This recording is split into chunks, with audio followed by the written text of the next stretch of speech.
IPL 2026 ప్రారంభానికి ముందే Kolkata night riders camp లో విషాదం నెలకొంది. మూడోసారి టైటిల్ కొట్టాలని కసితో ఉన్న కేకేఆర్ కు గట్టి ఎదురుదెబ్బ తగిలింది. ఆ జట్టు ప్రధాన బౌలింగ్ అస్త్రం గతేడాది ఛాంపియన్ గా నిలవడంలో కీలక పాత్ర పోషించిన స్టార్ ప్లేయర్ ఈ సీజన్ మొత్తానికి దూరమయ్యాడు.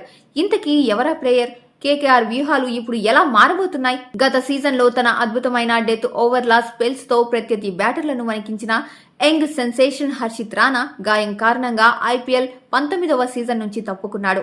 ప్రాక్టీస్ సెషన్ లో తీవ్రంగా గాయపడిన రాణా కోలుకోవడానికి కనీసం 3 నుంచి 4 నెలల సమయం పడుతుందని వైద్య నివేదికలు చెబుతున్నాయి.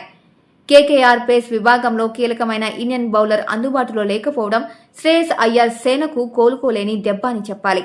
హర్షిత్ రాణా దూరం కావడంతో అతని స్థానాన్ని ఎవరితో భర్తీ చేయాలన్న దానిపై కేకేఆర్ యాజమాన్యం తనమునకలైంది. తాజా సమాచారం ప్రకారం జింబాబ్వే స్టార్ పేసర్ బ్లెస్సింగ్ ముజర్బానీని జట్టులోకి తీసుకునే అవకాశం కనిపిస్తోంది. అటు దేశీ క్రికెట్లో రాణిస్తున్న కొందరు యువ బౌలర్ల పేర్లను కూడా కోచ్ గౌతమ్ గంభీర్ పరిశీలిస్తున్నట్లు టాక్. అయితే రాణా ఇచ్చే ఆ వేగం మరియు అగ్రెషన్ ముజర్బానీ ఇవ్వగలడా అన్నది ఇప్పుడు పెద్ద ప్రశ్నగా మారింది. ఇదే సమయంలో మార్చి 14న కేకేఆర్ తన సరికొత్త జెర్సీని గ్రాండ్ గా లాంచ్ చేస్తోంది. ఒకవైపు కొత్త జెర్సీతో ఉత్సాహంగా ఉన్న ఫ్యాన్స్ కు మరోవైపు రాణా దూరం కావడం మింగుడు పడటం లేదు. సోషల్ మీడియాలో మిస్ యూ రాణా అంటూ కేకేఆర్ ఫ్యాన్స్ పోస్టులు పెడుతున్నారు.